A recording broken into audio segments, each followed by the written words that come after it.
Your translator is lying. 7 words. Quiet enough that no one at the table reacted, yet powerful enough to stop Ethan Romano's heartbeat for the first time in years. The crystal glasses still shimmered beneath the golden lights of the private dining room, untouched wine reflected across polished walnut, and 12 executives from Seoul sat with calm, respectful expressions as if nothing unusual had happened. Outside, Manhattan glowed through 40-foot windows, its skyline sparkling against the cold autumn night, while inside the city's most exclusive members-only restaurant, a business agreement worth nearly $200 million balanced on a single sentence. Maya Brooks lowered the silver serving tray with steady hands, though every instinct inside her screamed to walk away before someone noticed she'd spoken. She wasn't supposed to understand Korean. As far as everyone in the room knew, she was simply another black waitress working an evening shift, invisible except when a glass needed refilling or a plate disappeared. That invisibility had protected her for years. Tonight, it threatened to destroy everything. Across the table, Ethan Romano remained perfectly still. At 38, he had built a reputation that traveled farther than his name. Tailored charcoal suit. Calm blue eyes. A face that rarely betrayed emotion. People negotiated carefully around him not because he raised his voice, but because he almost never had to. His silence carried more weight than most men's anger. Tonight, however, something about Maya's whisper refused to leave his thoughts. The translator, seated beside him, continued speaking with effortless confidence, converting elegant Korean into polished English while the visiting executives nodded politely. Every word sounded reasonable. Every sentence appeared professional. Every smile seemed genuine. Yet Maya had heard something entirely different. She had heard gratitude translated into arrogance. Respect turned into subtle insults. Partnership twisted into quiet demands.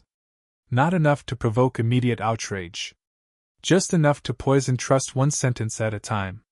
Ethan slowly lifted his eyes toward Maya. She immediately looked away, focusing on arranging dessert forks with practiced precision, praying he would dismiss what he'd heard as a misunderstanding. Instead, his attention lingered. Experienced businessmen often lied with confidence. Rivals smiled before making impossible demands. But frightened people almost never risked interrupting meetings unless they believed the consequences of staying silent were worse. Maya knew exactly what those consequences could become. If the mistranslations continued, tonight's negotiations would collapse before dessert reached the table.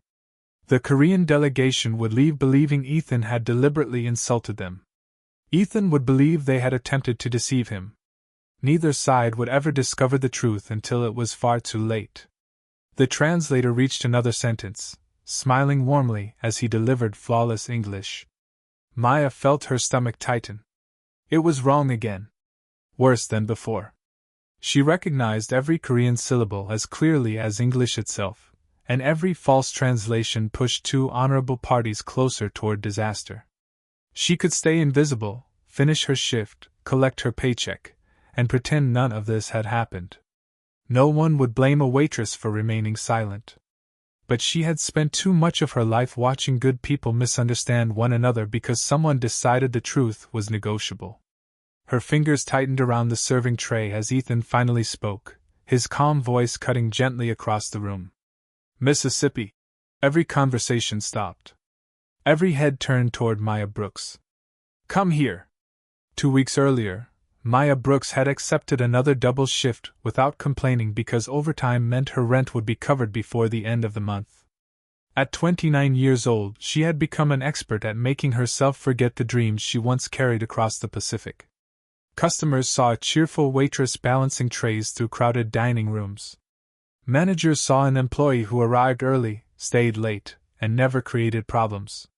None of them knew that every morning before work she still opened the same weather notebook filled with handwritten Korean vocabulary, grammar notes, and tiny reminders from a life that seemed impossibly far away.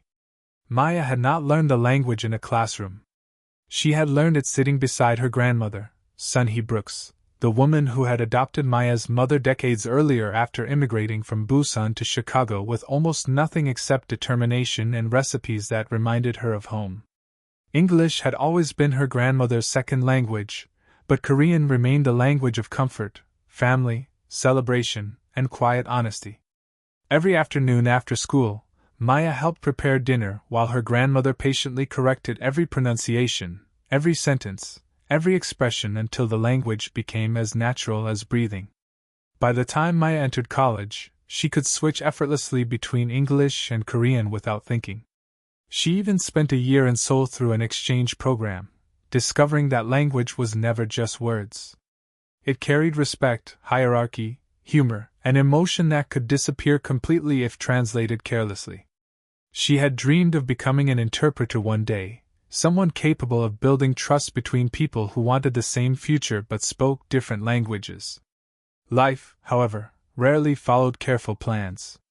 After her grandmother passed away unexpectedly, tuition became impossible to afford. Bills replaced textbooks.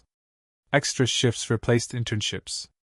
One practical decision became another until the dream quietly faded beneath responsibilities that could not wait. Years later, the notebook still traveled everywhere with her, tucked inside her backpack beside spare shoes and a folded apron.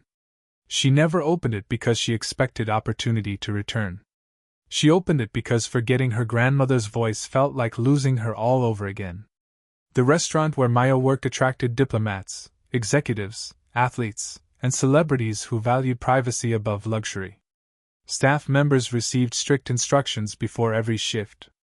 Smile politely. Never interrupt conversations. Never offer opinions. Never assume guests wanted anything beyond excellent service. Maya followed every rule with remarkable consistency. Remaining unnoticed made life simpler. It also protected pieces of herself she no longer wished to explain. Every now and then she overheard fragments of Korean from visiting guests, ordering dinner, or laughing with friends. She always understood them, but she never responded. Their conversations belonged to them, not to her. Besides, nobody expected a black waitress from Chicago to understand fluent Korean. She had learned that correcting assumptions usually created more questions than answers. So she remained invisible, carrying plates through elegant dining rooms while priceless conversations floated around her unnoticed. That invisibility had become so complete that even on the afternoon Ethan Romano reserved the private dining room for the most important negotiation of the year, Maya expected it to be just another shift. She polished silverware, memorized the seating chart, adjusted crystal glasses until every reflection lined up perfectly, and never imagined that before the evening ended, the language her grandmother had taught her with patience and love would become the only thing standing between trust and irreversible misunderstanding. Ethan Romano had built an empire on one principle that rarely failed him. Trust actions. Question words.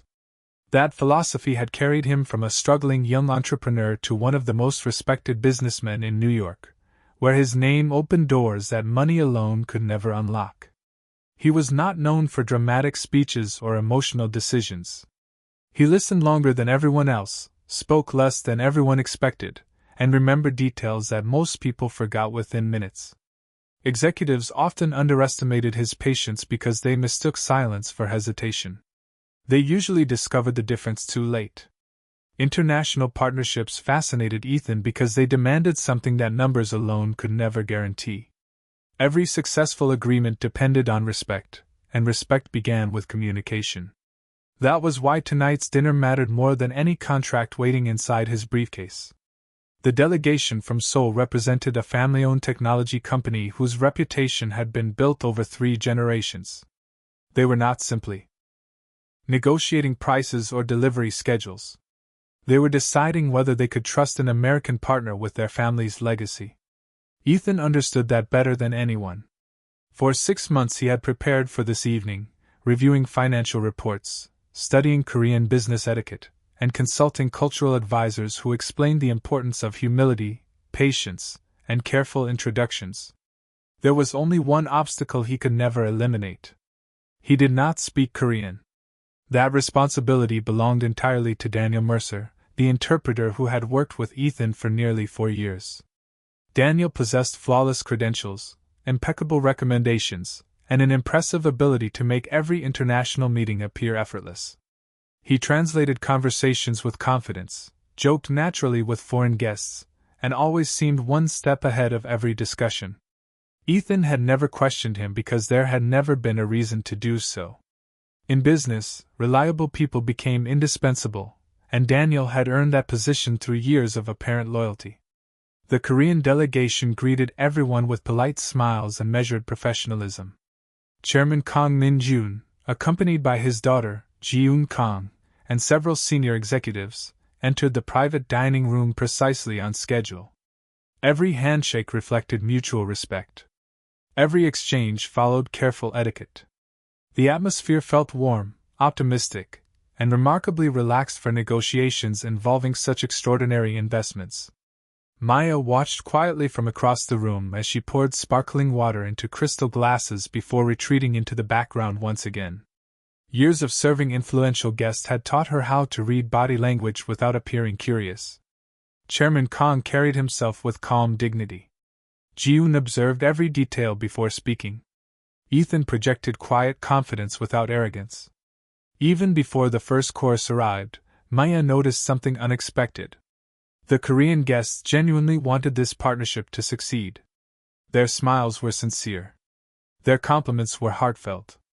Their tone reflected appreciation rather than strategy.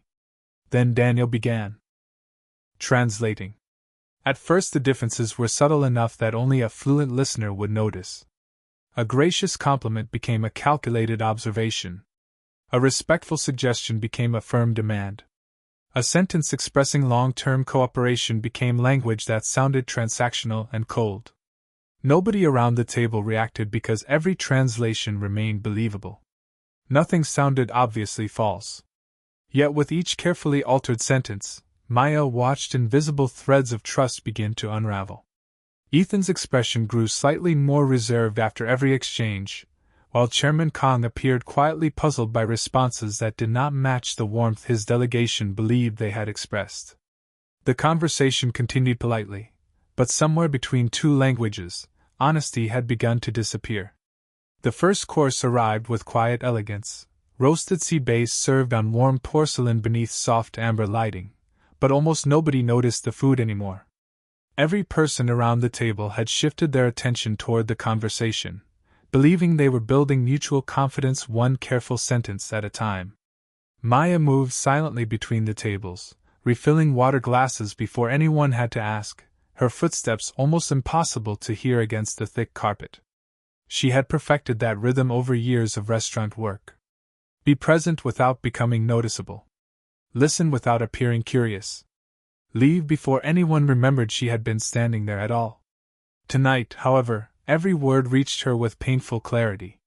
Chairman Kang smiled politely before speaking again in Korean, complimenting Ethan for the patience and professionalism he had shown throughout months of preparation. He explained that his family valued long-term relationships above immediate profits, and hoped both companies could grow together for decades. Daniel listened with an attentive expression before turning confidently toward Ethan. Chairman Kang says they expect complete control over future distribution decisions and believe your current proposal is too limited for a company of their status. The room grew noticeably quieter. Ethan remained composed, but Maya caught the almost invisible tightening of his jaw. It was the reaction of a man who refused to argue before understanding the full picture. Across the table, Chairman Kang waited for Ethan's response with the same respectful smile, unaware that his sincere compliment had just become a demand. Ethan answered carefully, thanking the delegation for their honesty and expressing his willingness to discuss every concern openly. Daniel translated again, but this time Maya felt her pulse quicken. Ethan's words about cooperation became language that sounded defensive. His appreciation became hesitation. His willingness to compromise became a suggestion that the Korean company should reconsider its expectations. Ji-eun Kang exchanged a brief glance with her father. It lasted only a second, but Maya recognized the silent question passing between them. Why had the tone changed so suddenly? The misunderstanding continued to grow almost invisibly, hidden beneath perfect manners and polished smiles. Nobody interrupted because every sentence remained believable inside its own language. Maya's grandmother had once told her that translation was like carrying water across a bridge. If even one bucket leaked, everyone reached the other side thirsty without knowing why. Watching Daniel work, Maya realized he was not spilling drops by accident. He was emptying the bucket one sentence at a time. Dessert menus appeared as another executive from Seoul expressed admiration for Ethan's charitable foundation and praised its investment in educational programs for underprivileged students. Daniel smiled politely before translating. They believe your charitable work is mostly for public image and wonder whether your company has enough resources left to honor this agreement. Maya nearly stopped breathing. That was not a mistranslation anymore. It was a completely different message. Ethan's blue eyes remained steady, yet something colder settled behind them. The warmth that had filled the room at the beginning of dinner slowly disappeared, replaced by careful caution on both sides. Maya looked from one face to another and realized the tragedy unfolding before her. Two honorable groups believed they were speaking with respect while hearing only suspicion in return. Years of preparation, months of negotiations, and countless hours of trust were quietly dissolving between two languages. She tightened her grip on the silver tray, knowing that with every sentence she allowed to pass unanswered, the truth moved farther out of reach. Every instinct Maya possessed told her to stay silent. The rules were simple, and they had been repeated during every employee orientation. Never interrupt a guest. Never insert yourself into private conversations. Never assume you understand the situation better than the people seated at the table. Those rules had protected her job for years, and after everything life had already taken from her, steady work was not something she could afford to lose. She carried another tray toward the private dining room, forcing herself to breathe slowly, hoping the next exchange would somehow correct everything she had witnessed. Instead, the distance between truth and translation widened again. Chairman Kong leaned forward with genuine warmth, explaining in Korean that his family had selected Ethan's company because integrity mattered more than the lowest price. He even complimented Ethan for refusing shortcuts that might compromise quality. Daniel nodded respectfully before delivering a completely different message. According to his English translation, the Korean delegation believed Ethan's company had become too cautious to compete in the modern market, and questioned whether his leadership remained strong enough for such an ambitious partnership. Maya felt the room change without anyone raising a voice. Ethan did not appear offended. He appeared disappointed. Across the table, Chairman Kong noticed the subtle shift in Ethan's expression and looked equally confused. Both men were responding with professionalism, yet each response was based on words the other had never spoken. It was like watching two people build a bridge while someone quietly removed the support beams beneath them. Maya remembered something her grandmother had said years earlier while teaching her difficult expressions that could not be translated word for word. She had smiled gently and said, "Language can heal strangers into friends, but it can also separate friends into strangers if the wrong person controls the conversation." At the time, Maya had thought it was simply another lesson about grammar. Tonight she finally understood its true meaning. She stood beside the service station pretending to organize polished silverware while her thoughts raced. Perhaps Daniel had made an honest mistake. Everyone made mistakes. But not like this. Not repeatedly. Not always in the same direction. Every translation replaced respect with suspicion. Every compliment became criticism. Every invitation became a challenge. There was intention hiding inside the pattern, and once Maya recognized it, she could not pretend otherwise. She imagined finishing her shift in silence, taking the subway home, and waking tomorrow knowing she had protected herself while two honorable groups walked away believing the worst about each other. The thought settled heavily in her heart. Then Chairman Kong raised his glass and offered one final sincere statement before the agreement documents would be presented. In Korean, he thanked Ethan for treating his family with dignity and expressed hope that future generations would remember this evening as the beginning of lasting friendship. Daniel inhaled quietly before opening his mouth to translate. Maya realized she already knew what would come next if nobody stopped him. Before fear could convince her otherwise, she placed the tray on a nearby table, walked forward with steady steps, and stood just close enough for Ethan to hear her without disturbing the entire room. Her voice remained soft, respectful, and unmistakably certain. "Sir," she said, meeting his eyes for the very first time, "the translation you are hearing does not match what they are actually saying." The room became so quiet that the faint sound of ice settling inside crystal glasses seemed unusually loud. Nobody reached for a fork. Nobody touched a glass. Ethan Romano looked at Maya for several long seconds without speaking, studying her expression with the same careful attention he usually reserved for multimillion-dollar decisions. She did not lower her eyes or attempt to explain herself further. She simply stood there with calm respect, knowing that confidence without arrogance was the only chance she had of being believed. Daniel Mercer let out a short, polite laugh that sounded almost rehearsed. He apologized on Maya's behalf and suggested that she had probably misunderstood a few familiar words after overhearing fragments of conversation. Several people around the table nodded instinctively. It was the reasonable explanation. After all, why would an experienced interpreter with years of professional credentials be questioned by a restaurant waitress carrying a serving tray? Ethan slowly shifted his attention toward Daniel before returning it to Maya. "Do you speak Korean fluently?" he asked in an even voice. Maya answered without hesitation. "Yes, sir."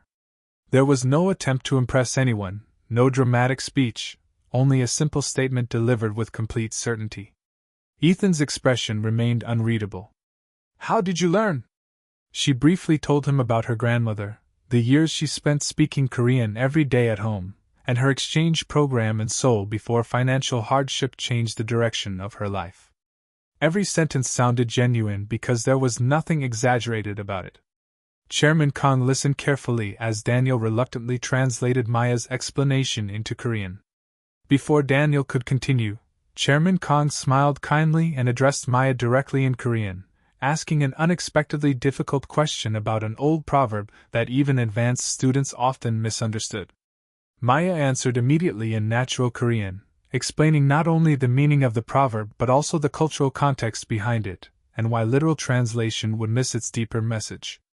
Chairman Kang's smile widened with genuine surprise. Ji-yoon covered her mouth to hide an impressed laugh before replying in rapid Korean with another question, this time using a regional expression common around Busan. Maya answered just as naturally, and for the first time that evening the Korean delegation began speaking to her instead of through Daniel. Ethan did not understand a single word they exchanged, but he understood people. The relaxed smiles returning to Chairman Kang's face were impossible to fake. The warmth that had disappeared throughout dinner suddenly returned within seconds. Daniel remained perfectly still, though the confidence that had defined him all evening began to fade. Ethan leaned back in his chair and calmly folded his hands. "Miss Brooks," he said, "would you mind translating the next part of our conversation instead?" Maya hesitated for only a moment. "Only if Chairman Kong is comfortable with that."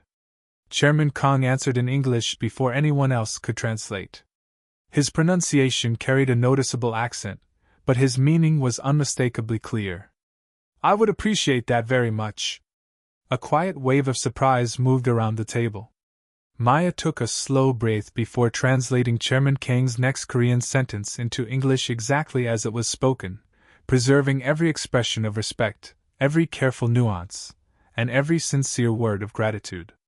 Ethan listened closely.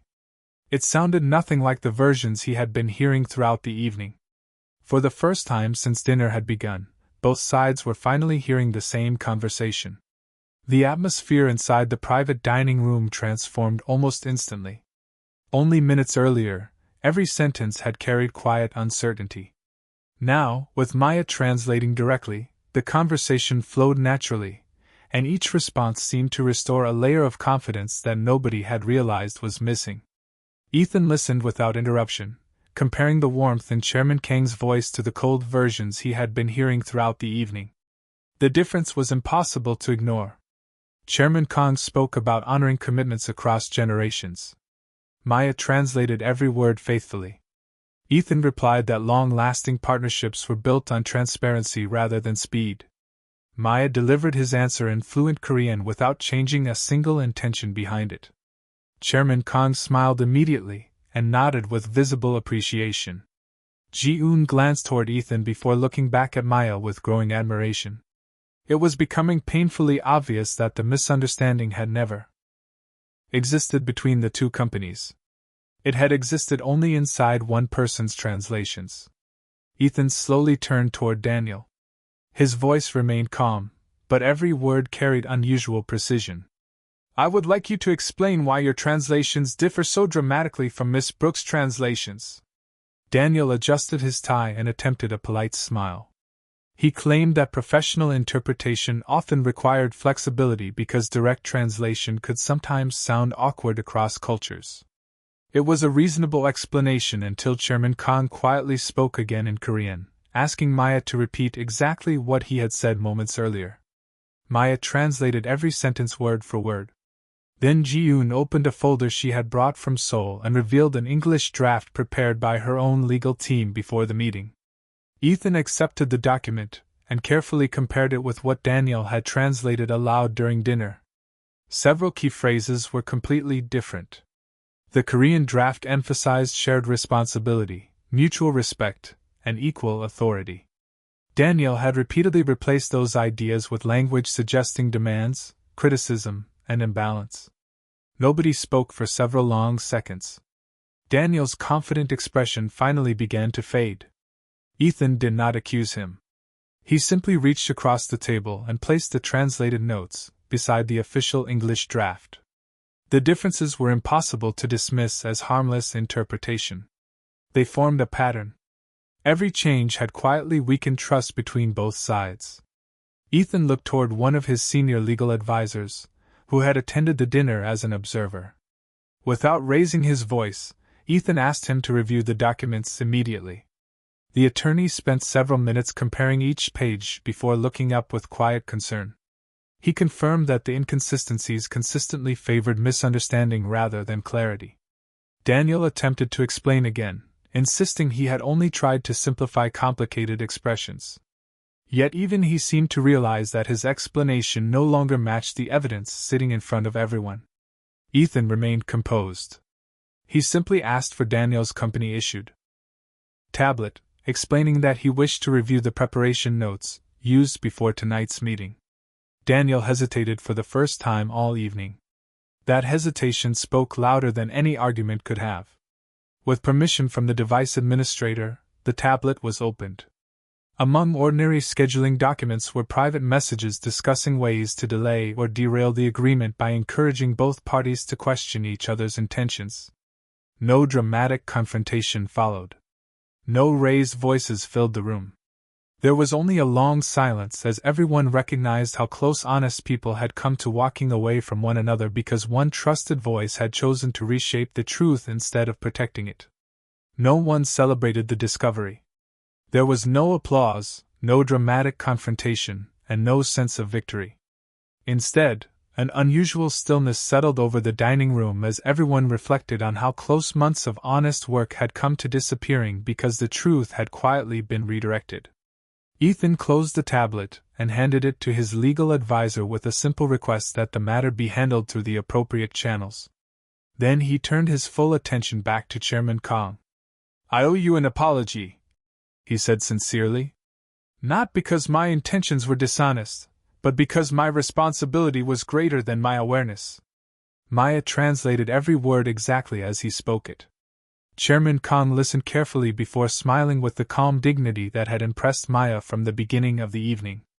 Through her translation, he answered that genuine partnerships were not measured by the absence of problems, but by the willingness to correct them with honesty once they were discovered. The tension that had filled the room throughout dinner slowly dissolved, replaced by genuine conversation for the first time that evening. They spoke about innovation, family businesses, education, and the responsibility successful companies carried toward future generations. Without distorted translations standing between them, both sides discovered they shared remarkably similar values despite living thousands of miles apart. Ji-un laughed softly as Ethan admitted that he had spent weeks practicing Korean greetings only to become too nervous to pronounce them correctly during the introductions. Chairman Kang responded with several encouraging phrases in slow Korean, and Maya translated with warmth, preserving not only the words but also the humor behind them. The room that had once felt divided now sounded almost like old friends discovering unexpected common ground.